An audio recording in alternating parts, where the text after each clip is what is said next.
একজন ভাইয়ের প্রশ্ন হচ্ছে যে বাঁশফুল ইঁদুর নিয়ে আসে এবং সেটার কারণে বন্যা এবং দুর্ভিক্ষ দেখা দিতে পারে। দিনাজপুরের ঘটনায় ইসলাম কি বলে?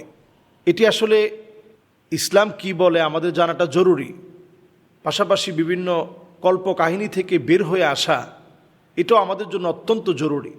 বাঁশফুল এটি এক জাতীয় ফুল এবং বাঁশফুলটা এটি আল্লাহ রাব্বুল আলামিনের একটা নির্ধারণ, আল্লাহ তাআলার পক্ষ থেকে দেওয়া সৃষ্টি জগতের একটা বৈচিত্র্য বলা যায়।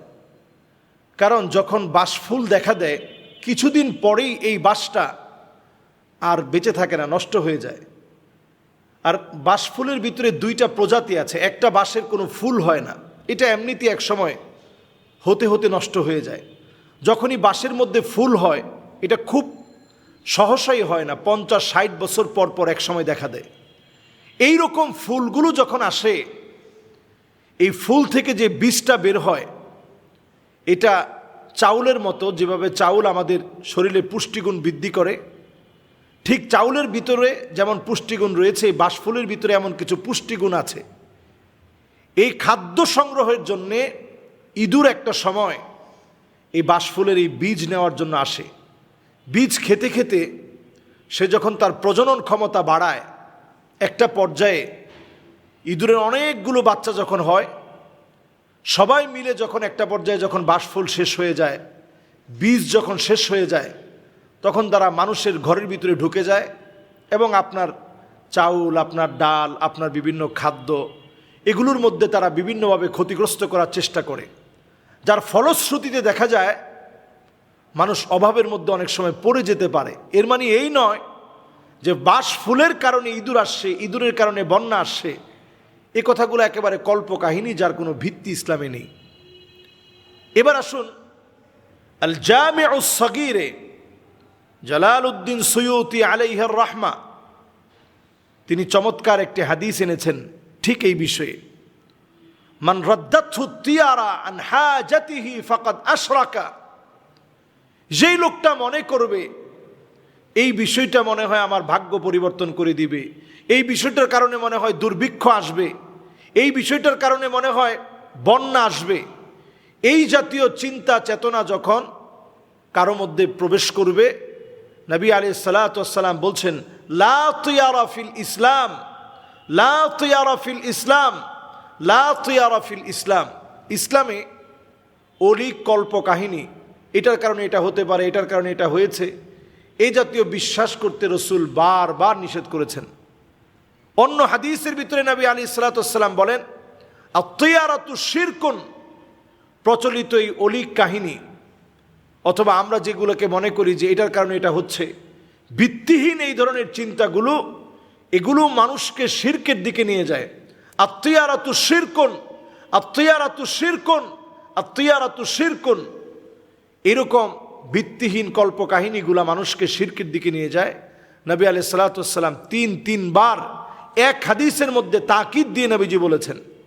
এজন্য আমরা যখন মনে করব যে নীলফামারীতে বাঁশের মধ্যে ফুল ফুটেছে, বাঁশঝাড়ের ফুল ফোটার কারণে ইঁদুর আসছে, এ আলামত আমাদেরকে বন্যার দিকে নিয়ে যাবে, এ কথাটা সম্পূর্ণ আল্লাহ রাব্বুল আলামিনের যে প্রাকৃতিক সিস্টেম রয়েছে, আল্লাহ রাব্বুল আলামিনের যে সৃষ্টির সিস্টেম রয়েছে, এটাকে আপনি কেমন যেন অবজ্ঞা করলেন। আপনাকে সর্বক্ষেত্রে বিশ্বাস রাখতে হবে আল্লাহ রাব্বুল আলামিন যা যখন যেভাবে প্রয়োজন আল্লাহ রাব্বুল আলামিন দিয়ে থাকেন, যেখানে যেভাবে বৃষ্টির প্রয়োজন আল্লাহ তাআলা দিয়ে থাকেন। আবার কখনো কখনো আল্লাহ রাব্বুল আলামিন বৃষ্টি ছিনিয়ে নেন আমাদের গুনাহের কারণে।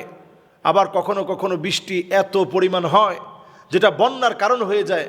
এজন্য নবী আলাইহিস সালাতু ওয়াস সালাম দোয়া করতেন আল্লাহর কাছে, দোয়ার মধ্যে বলতেন আল্লাহুম্মা গিসনা গায়সান মুগীসান মুরিআন নাফিআ, উপকারী বৃষ্টি আল্লাহ আপনি দান করেন, অপকারী বৃষ্টি দিয়েন না। যেই বৃষ্টি বন্যার কারণ হবে এমন বৃষ্টি দিয়েন না, যেই বৃষ্টি শিলাবৃষ্টি হয়ে পড়বে এমন বৃষ্টি দিয়েন না, যেই বৃষ্টি আমতার হিসাবে আসবে, গজব হিসাবে আসবে, একটা জাতি ধ্বংস হয়ে যাবে। আল্লাহ এমন বৃষ্টি আল্লাহ মেহেরবানি করে আল্লাহ আপনি দিয়েন না। তাহলে আমরা কোন বৃষ্টি আল্লাহর কাছে কামনা করি? আল্লাহর কাছে আমরা চাই আল্লাহুম্মা আগিসনা গাইসান মুগীসান মুরিআন নাফিআ, আল্লাহ উপকারী কল্যাণকর বৃষ্টি, ফসলের জন্য কল্যাণকর হবে, সবুজ শ্যামল হবে, আমাদের হৃদয় ঠান্ডা হবে, তপ্ত হৃদয়টা মুহূর্তের ভিতরে একেবারে আল্লাহ রাব্বুল আলামিনের রহমতের বৃষ্টিতে ঠান্ডা হয়ে যাবে।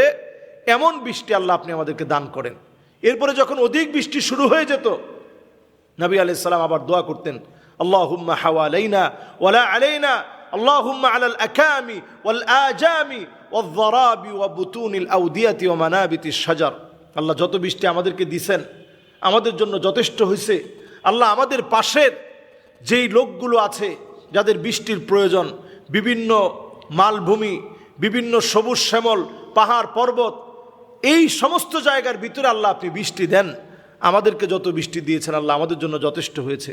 নবী করিম সাল্লাল্লাহু আলাইহি সাল্লাম এই দোয়াগুলো প্রতিনিয়ত আমাদেরকে পড়তে বলেছেন, শিখিয়েছেন। আমরা সেগুলো বাদ দিই এখন কল্পকাহিনী, বিভিন্ন অমূলক ধারণা, এমনকি লোকগাথা থেকে বিভিন্ন কথাগুলো এখন আমরা নিয়ে আসছি এবং আমরা নিয়ে আসতেছি যে ইঁদুরের কারণে বৃষ্টি হবে। ভাই, ইঁদুরের কারণে কখনো বৃষ্টি হয় না, অথবা বাঁশঝাড়ের ফুল দেখলেই বৃষ্টি হয় না। বর্তমানে এটা নিয়ে গবেষণা চলছে যে আমাদের পৃথিবীর খাদ্যের যে সংকট, এই সংকটে বাঁশঝাড়ের যে ফুল, সেখান থেকে সংগ্রহ করা বীজ, এই বীজগুলা চালের বিকল্প হতে পারে কিনা এখনো গবেষণা শেষ হয় নাই। এর পুষ্টিগত মান কতটুকুন, এগুলো নিয়ে গবেষণা চলছে।